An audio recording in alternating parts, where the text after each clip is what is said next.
Muy buenos días al canal. Bueno, Nike ha caído un 20% después de su última presentación de resultados del Q4. Así que bueno, obviamente cuando pasan estas cosas se generan dudas en el mercado, tanto de quienes tienen esta acción como de quienes están pensando en formar posición. Así que como lo pidieron muchos seguidores, acá estamos y vamos a hacer un análisis fundamental sobre la empresa y determinar si con esta última caída de la empresa representa hoy a los precios cotizantes una oportunidad de compra desde lo que es una visión o una filosofía de inversión en valor. Así que vamos ahí. Déjame invitarte, si sos cliente de Invertir Online o de Balance, o bien querés abrir una cuenta vinculada con nosotros, con nuestra asesoría, podés escribirnos al mail que figura en pantalla, asesoresrgg@gmail.com, y te contaremos de qué consta el servicio y cómo proceder a vincularte. Bueno, vamos a ver primero los segmentos de ventas de Nike y la distribución geográfica. Con respecto a los segmentos de ventas, Nike divide sus segmentos en lo que es calzado, que es su principal segmento de ventas con casi un 65%, seguido por el segmento de vestimenta, que es un 27%, y en menor medida lo que es equipamiento, y un 4% también lo que proviene de las ventas de Converse, ¿sí? Recordemos que Converse se declara en bancarrota en el año 2001 y en el año 2003 Nike compra Converse por unos 300 millones de dólares. Bueno, en ese momento Converse reportaba ventas por 205 millones de dólares anuales. Y bueno, si pueden ver acá, Converse actualmente genera unos 2.000 millones de dólares anuales, ¿sí? Recordamos entonces que Nike lo compró por tan solo 300 millones de dólares, ¿sí? Así que ha sido una compra muy exitosa. Bien, eso con respecto al segmento de ventas, ¿sí? Y después con respecto a la segmentación geográfica, está presente en 190 países, la empresa tiene 1.000 tiendas propias y unas 6.000 tiendas franquiciadas, y sus ventas provienen principalmente de América del Norte en un 43%, un 28% provienen de lo que es Europa, Medio Oriente y África, un 15% de China, que es donde está creciendo de forma más importante la empresa, después lo vamos a ver, y un 14% son las ventas que provienen de Latinoamérica, ¿sí? Entonces podemos evidenciar que tiene una distribución geográfica global, o sea, la exposición global es muy buena. También tiene exposición a mercados emergentes, principalmente a China, donde está creciendo fuerte. Y también podemos evidenciar de acá de que su segmento core o segmento principal en la empresa es ni más ni menos que el calzado, ¿sí? Si pasamos a ver un poco lo que es el análisis de la cuota de mercado de la empresa, bueno, podemos ver que con respecto a lo que es el calzado, Nike es el líder global indiscutible. Fíjense que tiene una cuota de mercado el doble de Adidas, que es su principal competidor, e incluso si sumamos las ventas de Adidas, de Puma y de Under Armour, entre las tres tampoco suman lo que es la cuota de mercado de Nike. Así que en lo que es calzado, zapatillas, es líder indiscutido en el mercado a nivel global. Y con respecto a lo que es la vestimenta, también es líder, tal vez seguido más de cerca por Adidas, pero también tiene una ventaja de escala con respecto al resto de los competidores, que es muy notable y muy importante. Con respecto a la cuota de mercado de China, que es, como les dije, el mercado donde está creciendo de manera más importante la empresa, bueno, el 15% de las ventas de la empresa provienen de China, ¿sí? Si vemos con respecto a lo que es la vestimenta deportiva en China, vemos que Nike también es líder en este mercado, obviamente con una competencia tal vez con competidores más cercanos que a nivel global, pero también tiene una clara ventaja por sobre el resto. Tiene el 25% aproximadamente de la cuota de mercado en China, ¿sí? Y esto, bueno, fue notable el crecimiento de la cuota de mercado en China. En 2013 la cuota de mercado respecto a Nike era del 17% y actualmente estamos en un 25%. Las ventas pasaron de 2016 de 3,9 billions a, en el 2023, 7,2 billions. ¿Sí? En esos últimos años creció a doble dígito en el mercado chino, excepto durante la pandemia, ¿no? Lo que le da un crecimiento anual y compuesto entre 2016 y 2023 en China de aproximadamente un 9% anual y compuesto. ¿Sí? Y se espera que en este mercado Nike crezca en los próximos años a doble dígito, ¿no? Aproximadamente un 11% anual y compuesto, lo cual, bueno, obviamente es donde se espera el crecimiento en Nike. Además, bueno, obviamente en este mercado es donde la empresa tiene mayor margen operativo. Entonces, si el porcentaje que representa China de acá en más se agranda en las ventas de la empresa, bueno, el margen operativo de la empresa de manera global también debería haberse impactado y mejorar.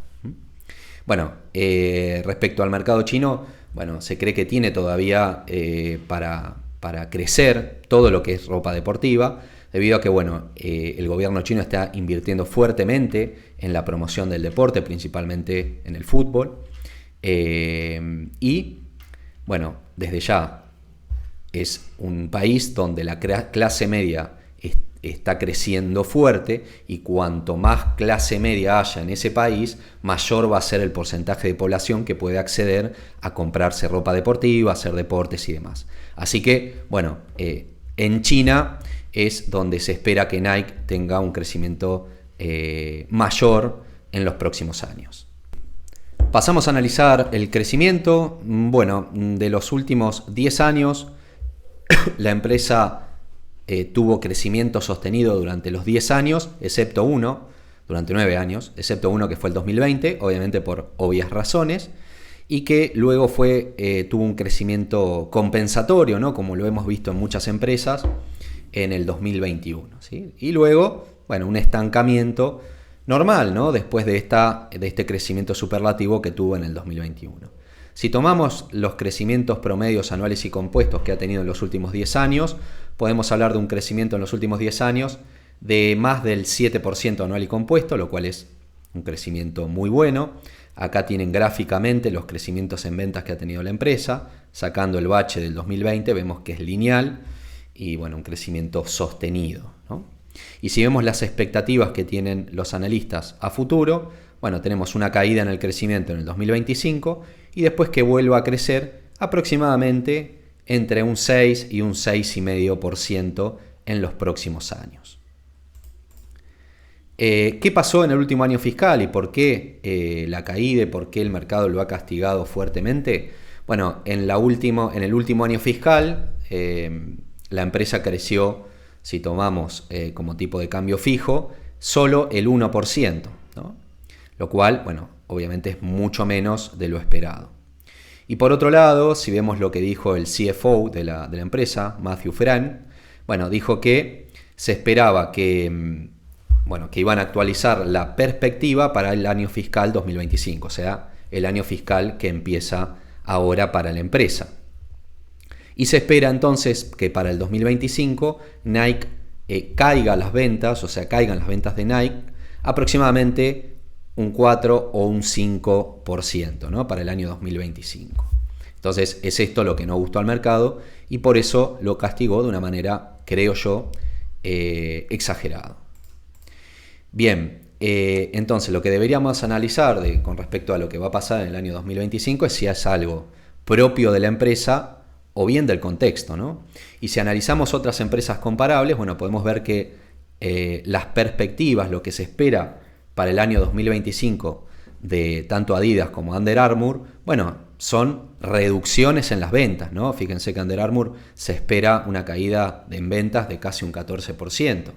Entonces, ¿qué estamos viendo con esto?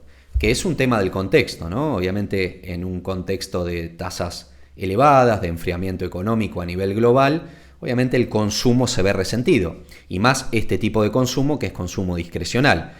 No es sumamente necesario cambiar las zapatillas o comprarse una remera cuando el bolsillo aprieta, ¿no? Entonces, obviamente, en procesos no recesivos, pero sí de enfriamiento económico, bueno, este tipo de consumo se ve reflejado y se ve afectado.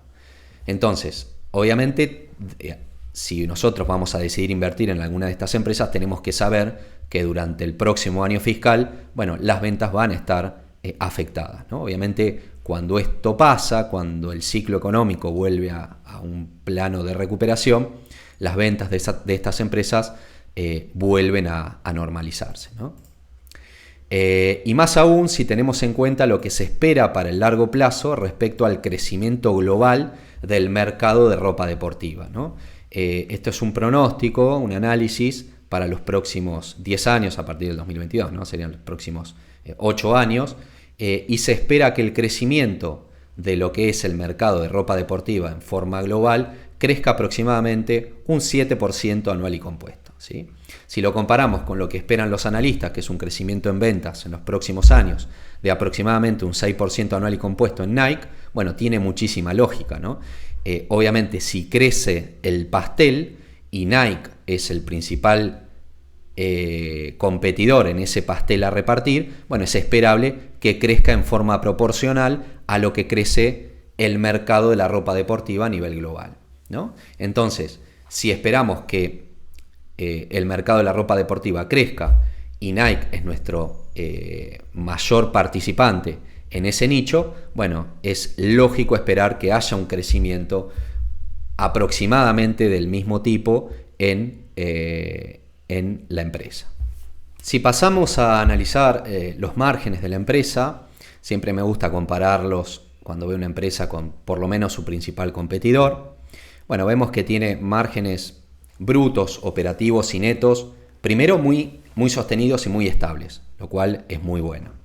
Y después podemos ver que, bueno, tiene márgenes bastante elevados. Fíjense que el margen bruto supera el 40%, mientras que el margen neto y el margen de flujo de caja libre, si tomamos más o menos promedios, siempre están arriba del 10%, ¿no? Alrededor del 10%. Y si lo comparamos con Adidas, más allá de que el margen neto son bastante similares, sí notamos una notable diferencia entre lo que son los márgenes operativos, el margen neto y el margen de flujo de caja libre. Fíjense que los márgenes de flujo de caja libre raramente superan el 10%, nunca han llegado. El margen neto lo mismo, y acá, sin embargo, son mucho más altos.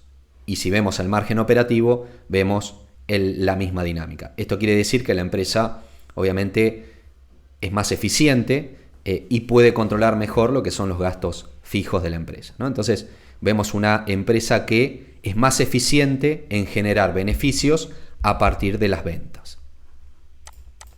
Si vemos los índices de rentabilidad, esto también me gusta mucho compararlo con sus principales competidores. Bueno, vemos que primero, si analizamos Nike, vemos que tenemos un retorno sobre los activos, o sea, qué tan eficiente es la empresa para generar beneficios a partir de los activos que tiene. Bueno, siempre arriba del 10%, fíjense que en los últimos años ha tenido ROA de 16, 15, 13, casi 14, lo cual es elevadísimo, ¿sí? Más del 5%, recordemos que son muy buenos ROAs.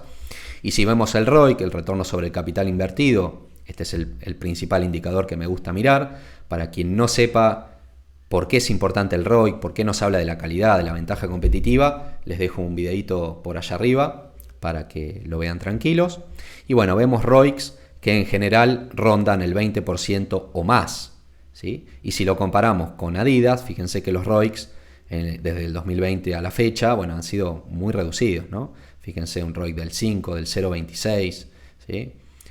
Por lo cual, bueno, vemos una gran diferencia entre los índices de rentabilidad de Nike sobre Adidas, ¿no? Evidentemente es una empresa que es más rentable o es más eficiente a la hora de generar beneficios a partir del capital invertido, ¿no? Entendiendo como capital invertido tanto la deuda como el capital propio.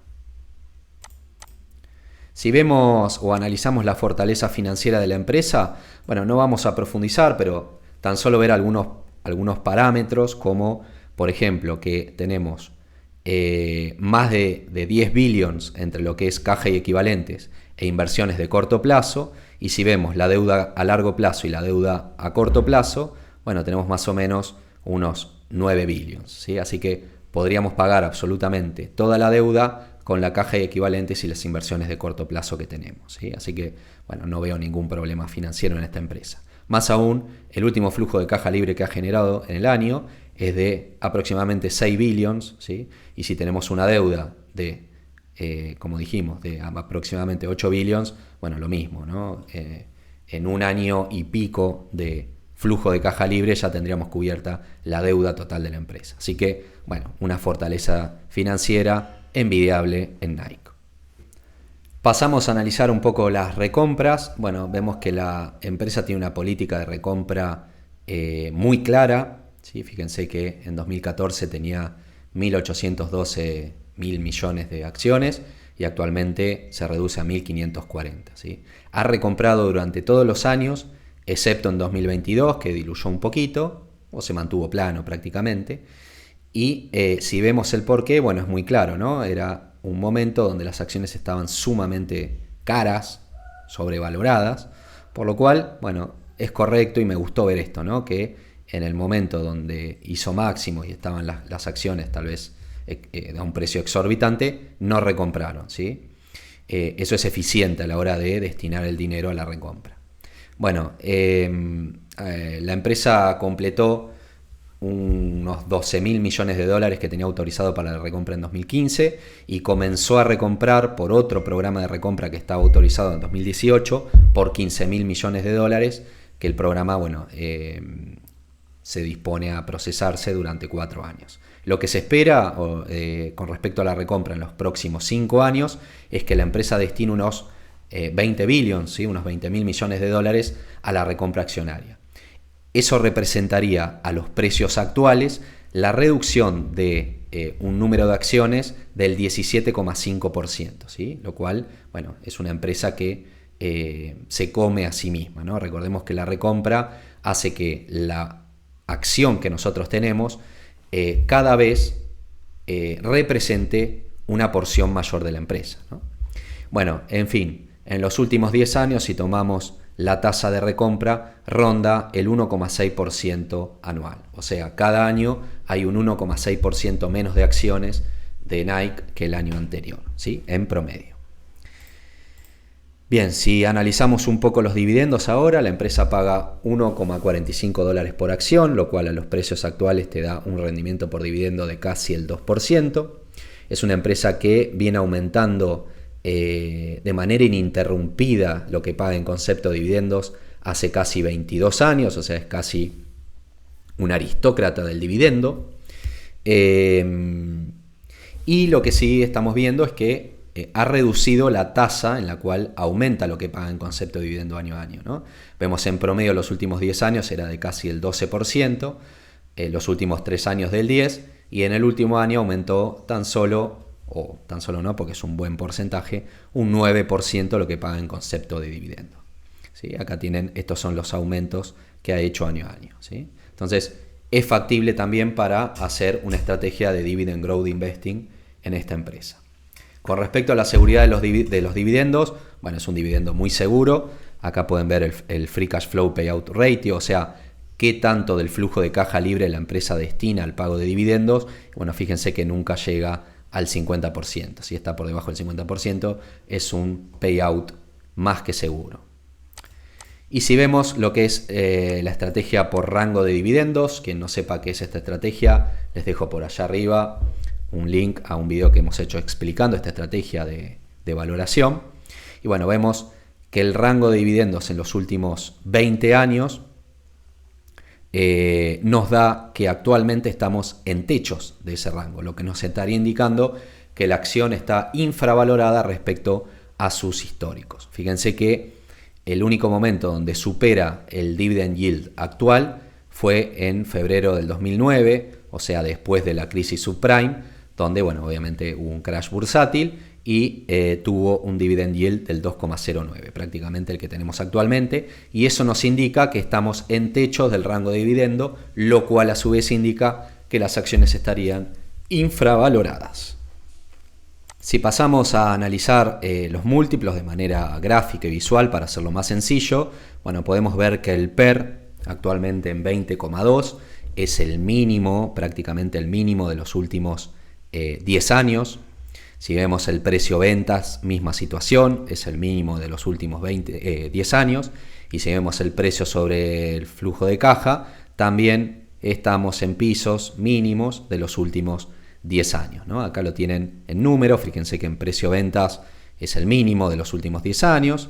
Bueno, el PER lo misma situación, 20,21, fíjense que jamás tuvo un PER de 20. Entonces, bueno, esto también nos estaría indicando que la empresa en relación histórica está infravalorada, ¿no? Incluso, bueno, podemos ver que el promedio PER de los últimos 20 años es de aproximadamente 30, ¿no? Entonces estamos en un PER de 20, nos estaría indicando que estamos en una infravaloración, ¿no? Más allá de que es una empresa que siempre cotiza a múltiplos muy altos por la calidad de la empresa y por cómo lo evalúa el mercado, lo valora el mercado, siempre cotiza a múltiplos muy elevados. Por eso es que es raro ver un PER de 20 en esta empresa de forma histórica. Entonces, en resumen, por múltiplos, vemos también indicadores de infravaloración en relación histórica. Si te interesa seguir capacitándote, te invitamos a nuestra tienda online, donde vas a encontrar nuestros cursos de capacitación, tanto en aprender a invertir en obligaciones negociables, como así también el curso de análisis fundamental orientado a la valoración.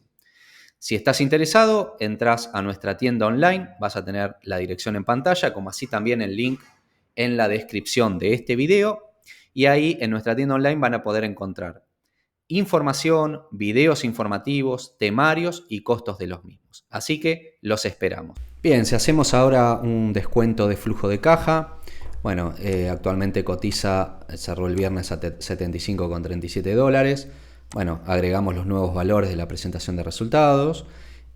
Como margen neto y flujo de caja libre lo vamos a colocar el 10% en ambos, aunque podríamos ser un poquito más optimistas, ¿sí? A veces en general da más que este margen, incluso si pensamos que el crecimiento en China va a ser mayor, los márgenes podrían expandirse un poco más, pero lo vamos a poner en lo normal. Como tasa de crecimiento futura le vamos a poner un 6%. Recordemos que lo que se espera que crezca el mercado de ropa deportiva es de aproximadamente el 7% anual compuesto, lo cual coincide con el crecimiento que ha tenido la empresa en los últimos 10 años. Pero vamos a ser un poquito más conservadores y lo vamos a poner un 6%, ¿sí? Bueno, bajo esta perspectiva, el precio justo o el fair value de la empresa rondaría los $80, lo cual a los precios actuales podríamos decir que está más o menos a precios justos, con una pequeña margen de seguridad del 6%, pero podríamos decir que son precios justos, ¿sí? Y si vemos acá a la derecha lo que es la proyección de beneficios, vamos a colocar una tasa de recompra accionaria del 1,25%, que como vimos es más o menos lo que recompra la empresa a largo plazo en promedio, un PER de 25, recordemos que actualmente estamos con un PER de 20,2 y que el promedio en los últimos 20 años de la empresa fue de 30, ¿sí? Pero bueno, vamos a suponer que la empresa vuelve a condiciones normales, a crecimientos normales, y que el mercado lo vuelve a valorar con múltiplos más o menos razonables, ¿no? Que no vuelve ese 30, aunque podría ser, ¿no? Obviamente si acá ponemos un 30, los beneficios o el retorno potencial podría ser mucho más elevado. Pero vamos a dejarlo en 25. Como tasa de crecimiento del dividendo vamos a dejar un 9%, que fue lo que creció en el último año. Y con esos valores podríamos tener un retorno anual compuesto a 10 años de alrededor casi de un 12%, ¿no? Entre un 11 y un 12% anual y compuesto.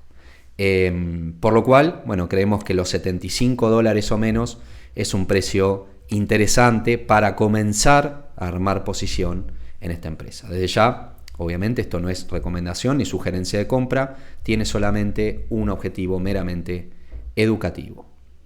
Como conclusiones respecto a esta empresa, bueno, podemos decir que es una empresa líder indiscutible en su sector, en donde trabaja, que es en la ropa deportiva y principalmente en el calzado, con ventaja competitiva clarísima, ¿sí? Obviamente creemos que la ventaja competitiva reside en las marcas, ¿no? En los intangibles, que eso le permite también el pricing power, ¿no? Cobrar un precio o una prima superior a la competencia sobre los mismos productos, y eso hace que tenga márgenes más elevados y obviamente se traduce en ROICs más elevados y sostenidos que la competencia, ¿sí?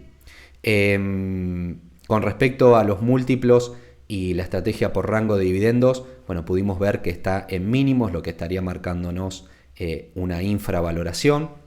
Por descuento de flujo de caja, a los precios actuales de $75, podríamos decir que está a precios justos, calculamos un fair value de 80, y por proyección de beneficios tendríamos un posible retorno potencial entre un 11 y un 14% anual y compuesto, ¿no? Bueno, además tenemos que decir que es un negocio global, en crecimiento, principalmente con gran potencial en Asia. Es entendible, es un negocio predecible y poco cambiante, ¿no? La ropa siempre sigue siendo ropa. Como clave, si piensan invertir en esta empresa, obviamente no esperen nada bueno para el año fiscal 2025, incluso la empresa lo está diciendo, que las ventas van a estar estancadas o va a haber una reducción de las ventas de alrededor del 5%, pero si sabemos esperar y tener paciencia y somos inversores a largo plazo, puede llegar a ser una oportunidad de compra interesante. Entonces, redondeando, creemos que es una empresa excelente, de esas empresas que podríamos tener para toda la vida a precios justos. No con un gran margen de seguridad ni a precios de ganga, pero sí a precios justos.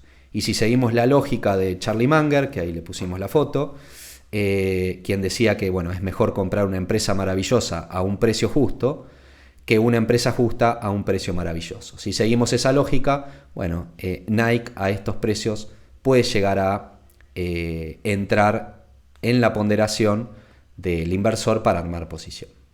Bueno, eso es todo. Ojalá que les haya servido. Como siempre, si les gustó, dejen algún like, algún comentario, que es así como seguimos creciendo y seguimos pudiendo traer este tipo de material. Nos vemos la próxima.